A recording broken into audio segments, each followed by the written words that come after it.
Hi friend. तो आज हम लोग जिस कहानी को रीड करने वाले हैं उस कहानी का नाम जब मैं पढ़ता था। तो इसी कहानी को हम लोग रीड करना स्टार्ट करते हैं। मेरे पिता करमचंद गांधी राजकोट के दीवान थे। वे सत्यप्रिय, साहसी और उदार व्यक्ति थे। वे सदा न्याय करते थे।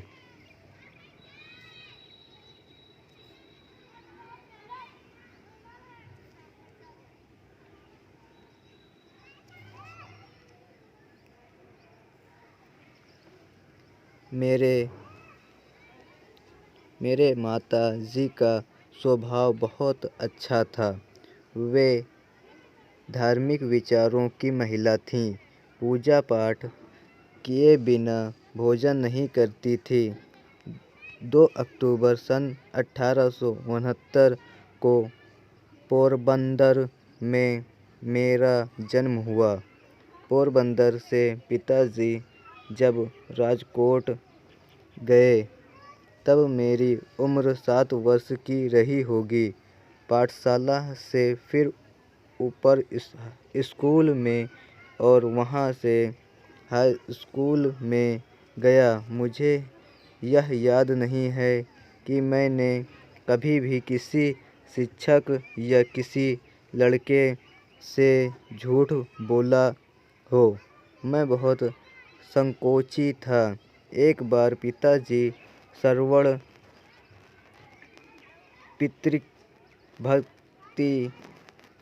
पितृभक्ति नामक पुस्तक खरीद कर लाए। मैंने उसे बहुत शौक से पढ़ा। उन दिनों बाइस्कोप में तस्वीर दिखाने वाले लोग आया करते थे। तभी मैंने अंधे माता पिता को बहंगी पर बैठकर ले जाने वाली श्रवण कुमार का चित्र देखा। इन बातों का मेरे मन पर बहुत प्रभाव पड़ा। मैंने मन ही मन तय किया कि मैं भी श्रवण की तरह बनूंगा।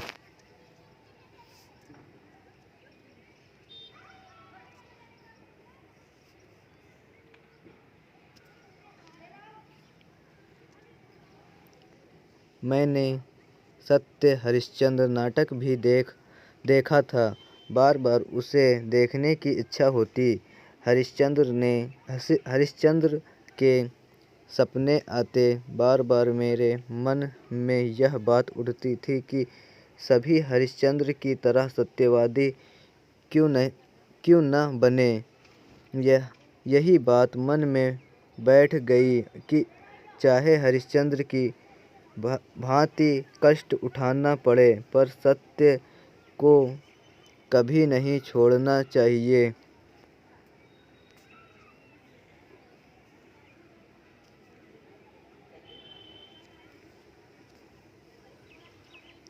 मैंने पुस्तकों में पढ़ा था कि खुली हवा में घूमना स्वास्थ्य के लिए लाभकारी होता है। यह बात मुझे अच्छी लगी और तभी से मैंने सैर करने की आदत डाल ली।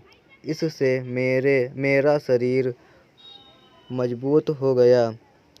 एक भूल की सज़ा मैं आज तक पा रहा हूँ। पढ़ाई में अक्षर अच्छे होने की ज़रूरत नहीं। यह गलत विचार मेरे मन में इंग्लैंड जाने तक रहा। आगे चलकर दूसरों के मोती जैसे अक्षर देखकर मैं बहुत पछताया। मैंने देखा कि अक्षर बुरे होना अपूर्ण शिक्षा की निशानी है। बाद में मैंने अपने अक्षर सुधारने का प्रयत्न किया परंतु पक्के घड़े पर कहीं मिट्टी चढ़ा सकती है।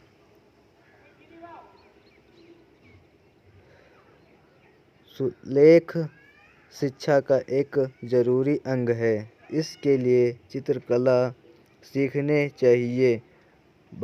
बालक जब चित्रकला सीखकर चित्र बनाना जान जाता है, तब यदि अक्षर लिखना सीखे तो उसके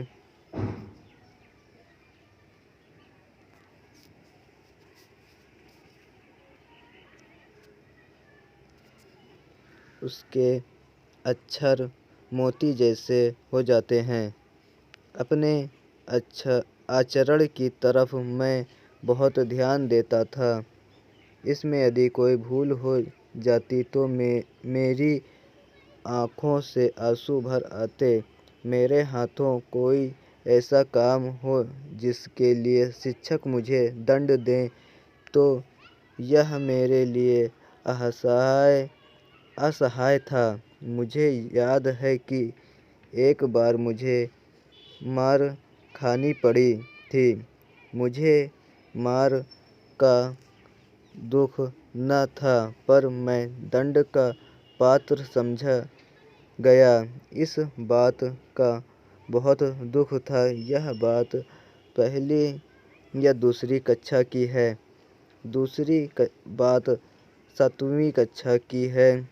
उस समय हेडमास्टर कड़ा अनुशासन रखते थे, फिर भी वे विद्यार्थियों के लिए प्रिय थे। वे स्वयं ठीक काम करते और दूसरों से भी ठीक काम लेते थे। पढ़ाते अच्छा थे। उन्होंने ऊपर की कक्षा के लिए व्यायाम और क्रिकेट अनिवार्य कर दिए थे। मेरा मन इन चीज़ों में न लगता था। अनिवार्य होने से पहले मैं कभी व्यायाम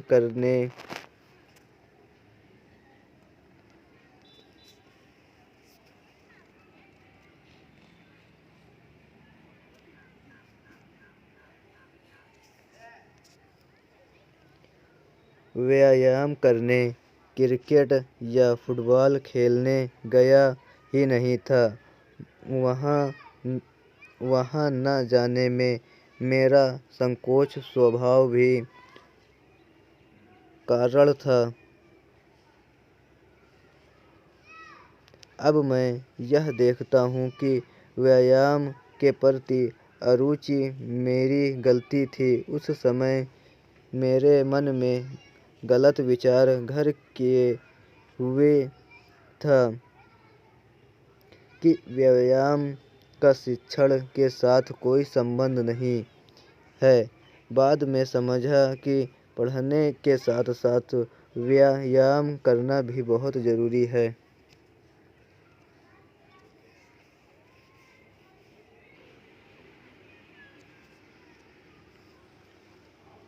व्यायाम में रुचि का दूसरा कारण था पिताजी की सेवा करने की तीव्र इच्छा। स्कूल बंद होते ही घर जाकर उनकी सेवा में लग जाता। व्यायाम अनिवार्य होने से इस सेवा में विघ्न पड़ने लगी। मैंने पिताजी की सेवा के लिए व्यायाम से छुटकारा पाने का प्रार्थना पत्र दिया, पर हेडमास्टर साहब का छोड़ने वाले थे। एक शनिवार को स्कूल सवेरे का था। शाम को 4 बजे व्यायाम के लिए जाना था। मेरे पास घड़ी न थी। आकाश में बादल थे, इससे समय का पता न चला। बादलों से धोखा खा गया।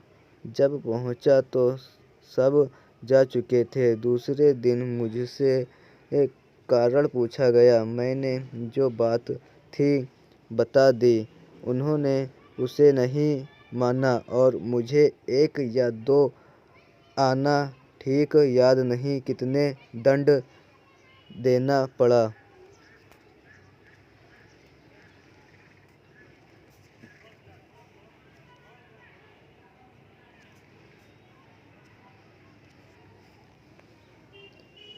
बापू और राष्ट्रपति के नाम से पुकारे जाने वाले महात्मा गांधी के नेतृत्व में हमारा राष्ट्र स्वतंत्र हुआ। इनकी दृष्टि में सभी मनुष्य एक परमात्मा की संतान हैं और बराबर हैं। बापू ने जाति पाति ऊंच नीच या धर्म के आधार पर किए जाने वाले भेदभाव को व्यर्थ बताया। मैं झूठा बना, मुझे भारी दुख हुआ। मैं झूठा नहीं हूँ यह कैसे सिद्ध करूँ, कोई उपाय नहीं था। मैं मन मारकर रह गया। बाद में समझा कि सच बोलने वाले को असावधान भी नहीं रहना चाहिए। मोहनदास करमचंद गांधी। बापू और राष्ट्रपति के नाम से पुकारे जाने वाले महात्मा गांधी के नेतृत्व में हमारा राष्ट्र स्वतंत्र हुआ। इनकी दृष्टि में सभी मनुष्य एक परमात्मा की संतान हैं और बराबर हैं। बापू के जाति पाति ऊंच नीच या धर्म के आधार पर किए जाने वाले भेदभाव को व्यर्थ बताया।